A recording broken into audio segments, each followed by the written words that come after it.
आज के जलसे आम के सदस्य साहब जनाब मुस्तकीम डिग्नेटी साहब, आज का ये जलसा है जाफर नगर में लिया जा रहा है। जाफर नगर सियासी तौर पर बहुत बेदार है, हमेशा से बेदार रहा है। ये अलग बात है कि कुछ लोग असेंबली में कहीं पर होते हैं और कारपोरेशन से चुनाव किसी और पार्टी के नाम से लड़ते हैं।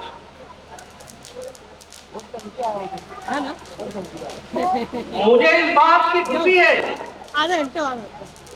कि मुझे यहाँ पर बोलने का मौका दिया गया मेरे वार्ड में, और मैं आज आपसे शान हिंद साहिबा के लिए वोट मांगने के लिए अपील करता हूँ।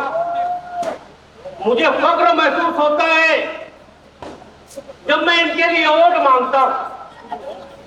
मुझे बतलाइए, ये नौजवान नस्ल यहाँ पर बैठी हुई है, इनको ये नहीं मालूम कि मालेगांव शहर एक छोटा सा एक देहात जैसा मालेगांव शहर था। साथी जहान अहमद साहब ने अपनी सारी जिंदगी मालेगांव शहर को आबाद करने के लिए अपनी सारी सियासी जिंदगी सर्व कर दी। आप जहां पर रह रहे हो, यहाँ पर पूरी जहाना फिरका परस्तों की आबादी थी। मुझे याद है कि आज की पीपल का दरख्त मौजूद है वहां पर, जहां अमीन कारपेंटर आज जहां पर रह रहे वहां मंदिर था। साथी जहान अहमद साहब ने अपनी सारी जिंदगी जहाना फिरका परस्तों के खिलाफ लड़ते लड़ते इस शहर में सियासत की।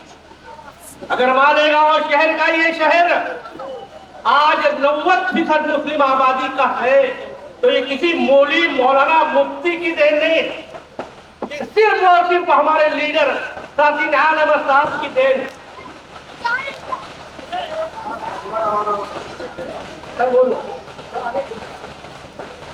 हमारे मोहल्ले के सभी पेंटर साहब और सरफराज दल्लन जो है अपने जुलूस लेकर आ रहे हैं। मैं उनसे गुजारिश करूंगा कि कुर्सियों पे बैठ जाए आप लोग। आपका बहुत बहुत इस्तेमाल किया जाता है, स्वागत किया जाता है। भाई पटाखेबाजी बंद कर दे, हम आपका नाम ले रहे हैं और लेंगे। मालेगांव शहर जो आज मस्जिदों मीनारों का शहर है, जो आज आप 90% मुस्लिम आबादी का हिस्सा हो, इस जहाना फिरका परस्त दौर में भी आपको जहाना फिरका परस्तों से कोई खतरा नहीं है। ये सिर्फ और सिर्फ साथी जहान अहमद साहब की देन। मालेगांव शहर में 144 झुपड़पट्टी बसाने वाला साथी जहान अहमद साहब हमारे लीडर थे। अगर मालेगांव शहर में लोग खानदेश से आए, जलगांव से आए, 40 गांव से आए, पिलखोर से आए, फसादात हुआ करते थे। लोगों को मालेगांव शहर में महफूज पनाह दी गई। यहाँ यूपी से भी लोग आए, जब शुरू में यूपी से लोग आया करते थे तो बिस्ती में रहा करते थे। पुलिस बिस्तियों में जाकर बंदूक ढूंढा करती थी, असला ढूंढा करती थी, दहशत फैलाती थी। साथी जहान अहमद साहब की क़यादत थी जो यूपी से आने वाले लोगों के लिए उन्होंने ऐसा इंतजाम किया कि पुलिस इनकी तरफ देखती भी नहीं। आज मालेगांव शहर में जो लोग लीडरी कर रहे हैं, उनका मालेगांव शहर से कोई भी, मालेगांव शहर की 90% आबादी से कोई भी लेना देना नहीं। उन्होंने कोई कोशिश नहीं की। 1999 में साथी जहान अहमद साहब को इलेक्शन में गिराया गया और ये बोल के गिराया गया कि जहान अहमद ने क्या किया। तरक्की के नाम पर साथी जहान अहमद साहब को गिराया गया और ये बोला गया कि जलगांव जैसा मालेगांव शहर को बनाया जाएगा, औरंगाबाद जैसा मालेगांव शहर को बनाया जाएगा, नासिक के जैसा मालेगांव शहर को बनाया जाएगा। ऐसा बोलकर 1999 में क़यादत बदली हुई। आज आप देख लीजिए कि मालेगांव शहर में 25 साल जो गुजरा है, इस मालेगांव शहर को खंडर बना दिया गया। और आज मुझे तो बड़ा दुख होता है कि जो लोग मालेगांव शहर को जलगांव, औरंगाबाद, नासिक जैसा बनाना चाहते थे, सिंगाई जैसा बनाना चाहते थे, उन्होंने मालेगांव शहर को खंडर बना दिया। अब जब उनके पास इलेक्शन के लिए कोई मुद्दा नहीं बचा तो आज क्या बोला जा रहा है? आज मालेगांव शहर के एक कलमा गो मुसलमानों को लड़ाने के लिए तरह तरह के नारे लगाए जा रहे हैं। आज इस मुल्क में जहां मुसलमानों का जीना दुर्भर है, जहां मुसलमानों को गौवंश के नाम पर, गौ की हिफाजत के नाम पर मुसलमानों के साथ इज्तिमाई उनका कत्ल किया जाता है, आज तलाक सरासा के लिए कानून बनाए जा रहे हैं। आज तुमको नमाज पढ़ना मुश्किल है, आज तुमको तुम्हारी इबादतगाह को, मदरसों को कायम रखना मुश्किल है, आज तुम्हारी माँ, बहनें, बेटियां सफर में महफूज नहीं है, कब क्या हादसा हो जाए। ऐसे दौर में जहां इत्तेहाद की बात होना चाहिए, जहां एक कलमा गो को एक सफ में रहना चाहिए, वहां कलमा गो को लड़ाया जा रहा है। ये बोला जा रहा है कि ये तो सैयद है, ये तो अंसारी है, ये तो जुल्हा है, ये तो मुस्कर है।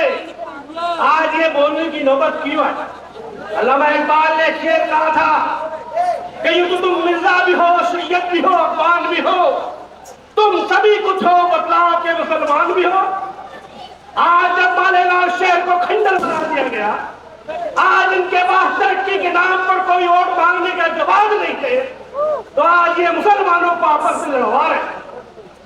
ऐसा लड़वा रहे हैं कि कहीं बंदूक निकल रही है, कहीं तलवार निकल रही है, नारे बड़े बड़े इस्लामी लगाए जा रहे हैं। मैं ये बोलता हूं कि हजरत मौलाना मुफ्ती मोहम्मद इस्माइल कासमी साहब जो इस्लाह के नाम पर सियासत में आए थे, आज मुझे ईमानदारी से यहाँ बैठा हुआ हर शख्स ये बताते हुए कि हजरत मौलाना मुफ्ती मोहम्मद इस्माइल कासमी के सियासत में आने के बाद 1% भी इस्लाह हुई। इस्लाह तो दूर की बात है। मालेगांव शहर में आज एक कारपोरेटर को चुन कराने के लिए कितना पैसा लगता है? ये चाहते तो इनको लोगों ने फुकड़ में वोट दिया था, ये शहर को क्या से क्या बना देते। मगर इन 30 सालों में मालेगांव शहर की सियासत को नामर्द बना दिया गया। ये तो मुस्तकीम निन्नी का साहब का मैं शुक्रिया अदा करता हूं कि उन्होंने मालेगांव शहर में हर वक्त नुमाइंदगी की। तुम्हारे रमजान महीने में जब ऐन नमाज का वक्त हो रहा हो, लोग घरों में रोजा खोल रहे हो, तो यहाँ से गढ़ की यात्रा जाती है और नारे लगाए जाते हैं कि वो मंदिर वही बना लिया। बाप तो बाप होता है, मुसलमानों की क्या पहचान खाओगी वगैरह वगैरह। यही मुस्तकीम नीति और इनके साथ वाले उन जहारना फिरका परस्तों को मुंहतोड़ जवाब देते हैं। जब मालेगांव शहर में एक 1.5 फुट का एमएलए आकर ये बोलता है कि इन मुसलमानों को पाकिस्तान भेजो, तो कौन उनके खिलाफ बोलता है? मैं तो बहुत हैरत करता हूं कि मालेगांव शहर में क्या पूरी दुनिया में हमारा ये ईमान है कि अगर हमारे सामने नबी की शान में गुस्ताखी होगी तो खुदा की कसम खाकर पूरी की तरह काट के फेंक देंगे। नबी की शान में गुस्ताखी की जाती है, मालेगांव शहर बंद किया जाता है, मालेगांव शहर बंद करके जुलूस निकाला जाता है। मुझे बतलाइए कि यही मुस्तकीम नीति के अलावा मालेगांव शहर का कोई लीडर रोड पर आया क्या? खुदा की कसम, नबी की शान में गुस्ताखी हो रही हो और तुम घर में बैठ के लीडरी करते हो, ये शर्म नहीं आती? नबी की शान में गुस्ताखी के खिलाफ एहतजाज हो रहा हो और आप बुरखे में तस्वीर पढ़ रहे हो, ये शर्म की बात है।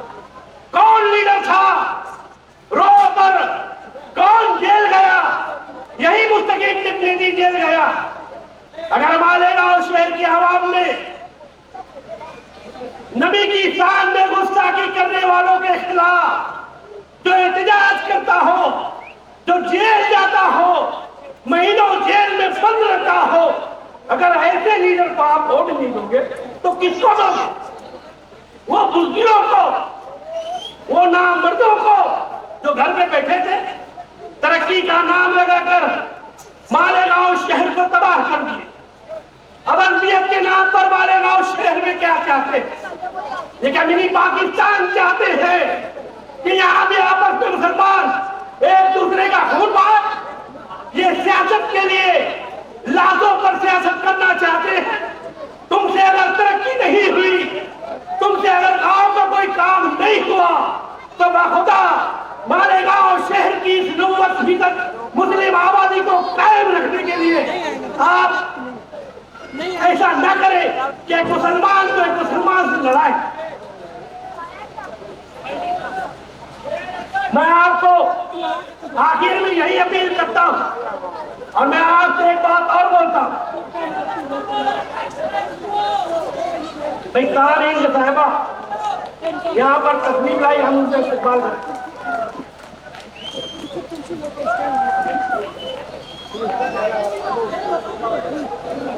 मैं अपनी बात जारी रखते हुए आखिरी में ये बोल रहा हूं कि जिन लोगों ने अगर ये कहा था कि हम सियासत में आने के बाद हम इस शहर में डेवलपमेंट करेंगे, हम इस शहर को तरक्की देंगे, मगर आज भाई के भाई को लड़ा रहे हैं, मुसलमानों को आपस में लड़ा रहे हैं। बाखुदा अगर इनसे कोई इस्लाह हुई होती तो मालेगांव शहर देखता। मैं आखिर में अपनी बात इस शेर के साथ खत्म करना चाहता हूं कि खुदा किसी को यूं सवाल देता है, उरूज देके दिलों से निकाल देता है।